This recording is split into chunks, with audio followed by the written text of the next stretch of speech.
여러분 안녕하십니까. 자동차 마케터 이시선의 이순남입니다. 테슬라가 2단의 가격 할인 전략을 추진한 지 이제 10개월이 지나고 있습니다. 지금까지 레거시 업체들이 가격 할인 전략은 대개 높은 판매 목표를 달성하려는 과정에서 어쩔 수 없이 생겨난 매우 수동적인 전략이었습니다. 그러나 이 전략의 실행 결과는 닛산이나 중국 현대처럼 대부분 실패로 끝난 경우가 많았습니다. 세계적인 경기 침체 상황이 지속되는 가운데 미중 무역 갈등이 본격적으로 시작되었습니다. 미국에서는 고금리가 지속되고 경쟁사들은 전기차 신모델들을 공격적으로 투입했습니다. 이러한 상황을 고려하여 테슬라의 일론 머스크는 레거시 업체와 같은 수동적인 가격 인하 전략 대신 분명하게 이익보다는 올해 180만 대 판매 목표 달성에 중점을 두는 주도적이고 적극적인 가격 인하 전략을 추진했습니다. 일론 머스크는 거의 한 달에 한 번꼴로 가격을 내렸고 총 가격 인하 폭도 25% 정도가 되었습니다. 영업이익률이 크게 떨어져도 아직은 레거시 업체의 평균보다 높다는 점을 내세우고 있습니다. 자, 그렇다면 테슬라의 가격 할인 전략은 판매, 수익, 브랜드 로열티 등에서 어떤 변화를 보이고 있을까요? 전체 판매 실적 변화나 수입 감소 내용은 구독자 여러분이 어느 정도 알고 있겠지만 할인 판매로 나타나는 가장 큰 폐해 중의 하나인 브랜드 로열티 변화는 어떤 현상을 보이고 있을까요? 이 시간에는 이런 부분에 포커스를 두고 분석해 보려고 합니다. 지금 주요 국가별 전기차 보급 전망에서 혁신 확산 이론으로 판단해 보면 노르웨이, 스웨덴, 네덜란드, 중국은 앞으로 가속도가 더 붙을 것으로 보입니다. 그러나 이들 이외의 국가에서는 지금 캐즘이라는 저항을 돌파하지 못하고 있습니다. 특히 미국에서의 전기차 보급률은 7.5% 수준으로 가장 낮은 편입니다. 최근 우리나라에서도 전기차가 잘 팔리고 있지 않습니다만 이는 시장 초기에서 전기차라는 새로운 상품이 캐즘을 만나고 있기 때문입니다. 여전히 높은 전기차 가격, 짧은 항속거리, 부족한 충전 인프라, 긴 충전 시간이 문제가 되고 있고 특히 우리나라에서는 배터리 화재, 급가속 문제 등이 추가되고 있는 것으로 보입니다. 이러한 상황을 타개하고 경쟁사와 큰 차이를 벌리려 했던 테슬라는 경기 침체 징조를 제일 먼저 느낀 중국 시장에서 작년 10월 중순부터 가격 할인 전략을 시작했습니다. 테슬라는 의도한 대로 판매 목표를 달성했을까요? 1월부터 9월간 테슬라는 전년 동기비 45.7% 증가한 132.4만 대를 팔았습니다. 3분기 생산 준비로 가동을 하지 못한 이유로 1, 9월간 약 4만 대 정도 목표에서 차질이 난 것으로 보입니다. 시장별로 발표된 대수를 기본으로 분석해보면 테슬라의 위상이 시장별로 어떻게 변화하고 있는지를 이해할 수 있습니다. 중국 시장에서 1, 9월간 순수 전기차 판매는 전년 대비 23% 증가한 448만 대였습니다. 테슬라는 36.3% 증가한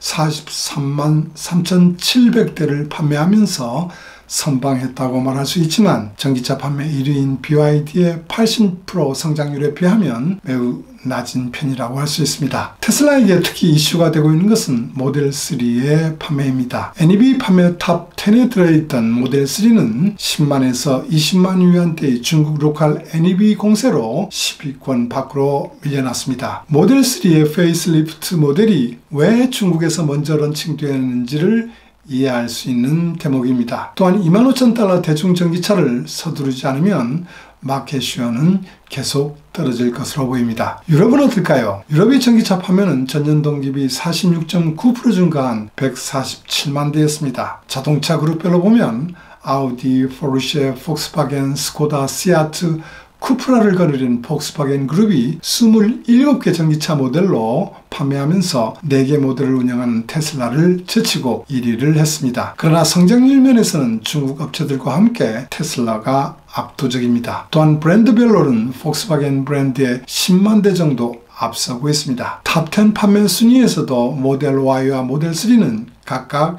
1, 2위를 하고 있습니다. 유럽에서 가격 전략 효과는 가장 큰 성공을 이루지 않았나 판단됩니다. 미국의 전기차 1, 9월 판매는 전년비 48.7% 증가한 87만 3천 대였습니다. 그러나 지금 신차 구입 시의 평균 이자율은 리먼 쇼크 이후 가장 높은 10.4%까지 올라가고 있습니다. 여기에 피스코와 베트남의 빈페스트와 같은 신규 업체들이 전기차 전쟁에 참여하고 있고, 기존 레거시 업체들은 매우 공격적으로 전기차 라인업을 강화하고 있어 테슬라에게는 큰 부담이 되는 시장이 되었습니다. 1월부터 9월간 테슬라의 성장률은 26.3%였습니다. 마켓시어는 22년 4분기 58% 수준에서 가격 할인 효과로 1분기 62.4%, 2분기 59.3%로 유지하여 왔습니다만 3분기에는 50%로 크게 떨어졌습니다. 시간이 지나면서 테슬라의 마켓시어는 당연히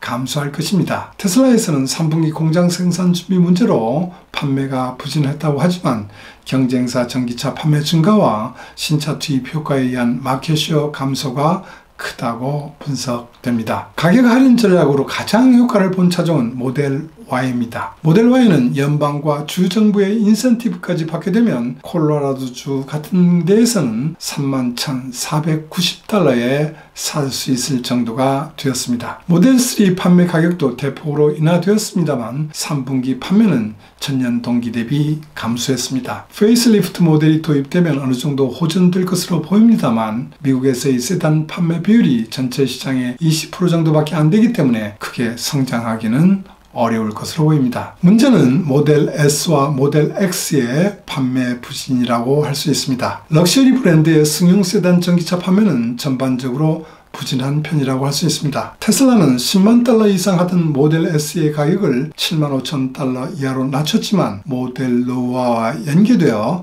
많이 감소하고 있습니다. 반면 전기 SUV 판매는 신모델이 출시되면서 많이 증가하고 있습니다. 모델 S처럼 큰 폭의 가격 인하를 단행한 모델 X의 판매는 그나마 선전하고 있다고 할 수 있을 것 같습니다. 그렇다면 이렇게 큰 폭으로 가격 인하하여 판매한다면 브랜드 로열티는 어떤 변화를 보이게 될까요? 가격 할인이 되면 기존에 산 사람들은 중고차 가격 하락을 걱정하고 실제로 중고차 가격이 떨어지면 브랜드 이미지가 악화되어 다른 브랜드 차를 산 악순환에 빠지게 됩니다. 기존 고객이 다음번에 차를 구입할 때도 동일한 브랜드의 차를 구입하는 것을 브랜드 로열티, 브랜드 충성도라고 합니다. 업체 평균 브랜드 로열티는 코로나 사태와 반도체 부족 사태를 겪으면서 하락해왔습니다. 이 표는 올 1월 말 S&P 모빌리티 조사 결과로 미국 시장에서 자동차 브랜드를 여러 가지 카테고리로 분류하여 고객이 그 브랜드에 어느 정도의 로열티를 가졌는지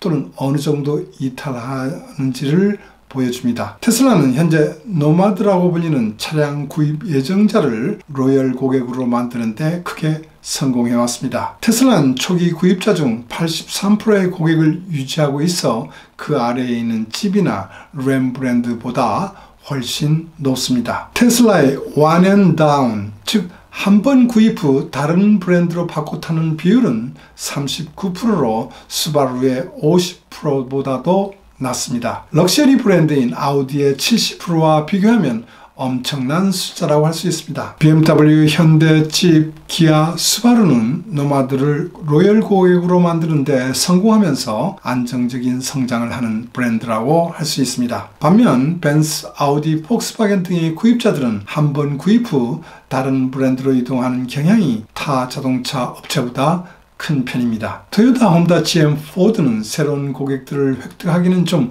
어려운 편이지만 한 번 구입 이후 다른 브랜드로 이동하는 경향은 작은 것이 특징입니다. 차량 공급이 원활해지면서 23년 2분기 조사 결과는 BMW를 제외한 전 럭셔리 업체의 브랜드 로열티는 크게 증가했습니다. 그리고 23년 1월 가격 인하 이후 테슬라의 브랜드 로열티는 벤츠, BMW에 비해 여전히 높고 가격 할인 판매 폐해도 크게 나타나지 않은 놀라운 결과를 보여주고 있습니다. 특히 모델 3의 고객들은 모델 Y로 바꾸면서 가장 높은 브랜드 로열티를 보여주고 있습니다. S&P 모빌리티 책임자는 고금리와 치열한 경쟁에서도 테슬라는 고객과 강한 유대감을 만들었다는 것을 증명하고 있다고 했습니다. 전략적인 가격 인하나 그리고 적절한 타이밍에 인센티브를 제공하는 것은 고객들에게 관심을 불러일으켰고 브랜드의 긍정적인 모멘텀을 만들었다고 그는 분석하고 있습니다. 반면 더 퓨처 펀드의 매니징 파트너이자 테슬라의 강경론자인 게리 블랙은 고객들은 테슬라의 가격 인하에 둔감해졌다라고 말합니다. 현재까지 테슬라 가격 인하에 대한 수요의 탄력성은 거의 보이지 않았다고 분석하고 있습니다. 그는 테슬라가 더 많은 가격 인하를 단행해 수익을 줄이는 대신 광고에 돈을 써야 한다고 말하고 있습니다. 왜냐하면 전기차 전환이 비교적 최근에 이루어졌기 때문에 주류 자동차 구매자들은 테슬라 제품에 충분히 익숙하지 않았다고 보고 있기 때문입니다. 얼리 어댑터와 친환경에 초점을 맞춘 고객을 넘어서기 위해서는 테슬라는 초기 비용 절감, 충전 편의성, 충전 지속시간, 전기차 성능, 기술, 안전성, 낮은 유지 보수 및 운영 비용에 대해 잠재적인 전기차 소비자를 교육하기 위해 더 많은 노력을 기울여야 한다고 강하게 주장하고 있습니다. 그렇습니다. 이 내용은 마케팅 교과서에 있는 내용이고 제가 과거 기아에서 했던 내용과 동일합니다. 테슬라는 2020년 홍보부서도 없앴고 마케팅 부서도 없는데 최근 구글 광고와 함께 일본, 태국 등 아시아 지역에서의 광고를 시작하고 있습니다. 놀라운 변화입니다. 테슬라의 생산 카파는 어느덧 235만 대가 되었고 올해 180만 대를 판매하게 된다면 가동률이 77%가 됩니다. 남은 기간 동안 사이버 트럭을 어느 정도 생산하느냐에 따라 목표 달성 여부가 달려 있다고 보입니다. 가동률을 유지하기 위하여 추가적인 가격 인하를 할 것인지 광고 홍보를 강화할 것인지 매우 궁금합니다.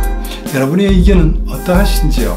오늘은 여기까지 하겠습니다. 시청해 주셔서 감사합니다.